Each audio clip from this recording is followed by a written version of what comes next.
Hello everyone, sci-fi, action and drama combined in a movie is one of the best genre there is. In this episode we will recap a new Netflix movie Jung E. From a writer-director of Train to Busan and Peninsula, Jung Sang-go.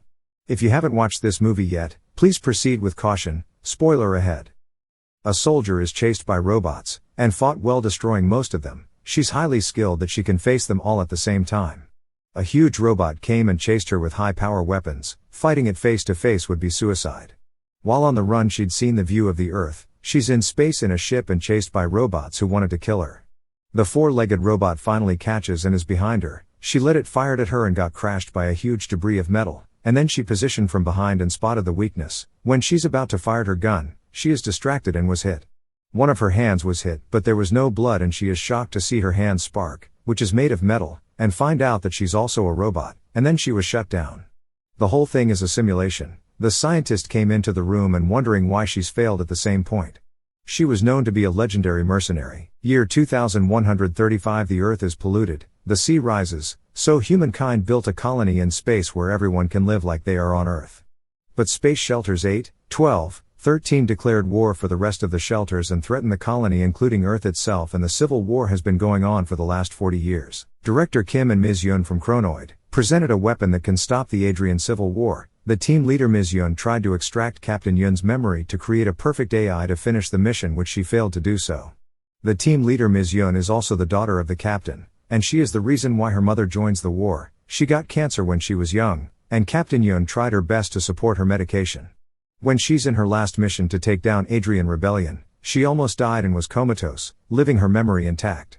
Ms. Yun find out that her cancer is spreading again in her body, and the sacrifices that her mother did for her was for nothing. She only has 3 months to live and advised that she would sign a contract to back her memory up. If she die they'll transfer her into a prosthetic body, but it comes with a steep price. Assuming that she will choose Type A, she can live a normal life and have a human rights. Type B is much cheaper, but the government can access her brain anytime they like, or Type C, which is free but you will never be treated as a human. Government can clone you. Her mother also signed a Type C contract, that's why they're cloning her to build a combat robot army. They proceed with Captain Yun's project, and every time they run the simulation, every time Captain Yun is hurt, Ms. Yun is hurt even more. The only reason that she continues to do this project is that she believed that her mother can complete her mission, ending the war that she never did.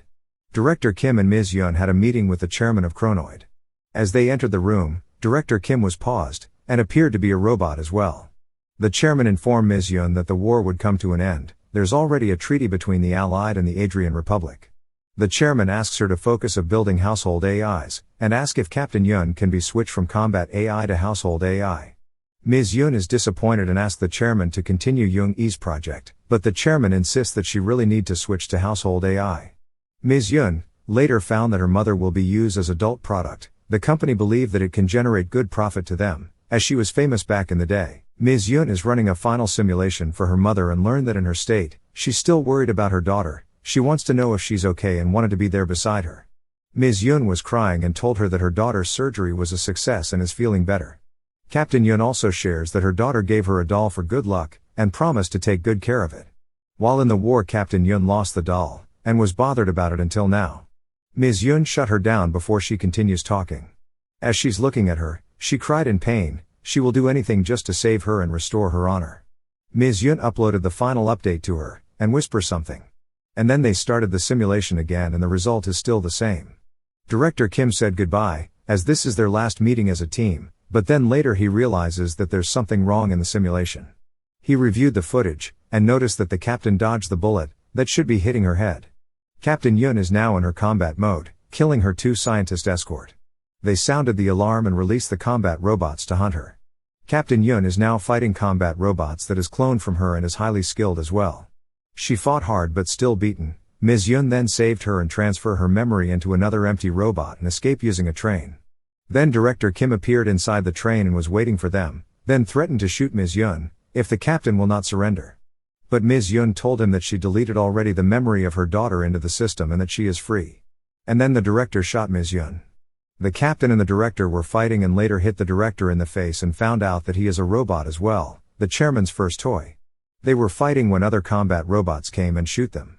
She managed to fight them all together, destroyed them one by one. With high combat skills she easily defeated all robots. Director is the only one left and still fighting Captain Yun, when the train crash. She is hanging and Director Kim in the edge of the train. Ms. Yun then saved her mom, and part of train fell together with Director Kim exploding in the mountain rock below. Captain Yun tried to help her daughter Ms. Yun, but she told her to go and run, she's free now. Her mother hugged her the same way she hugged her when she was a little girl. Then Captain Yun jumped the train, and run towards the forest. The movie ends with Jung E on top of the mountain and looking at beautiful sunrise. And that is the movie Jung E. I hope you enjoyed this episode. Please subscribe and hit the notification bell button, and like the video as well. Thanks for watching. See you on the next video.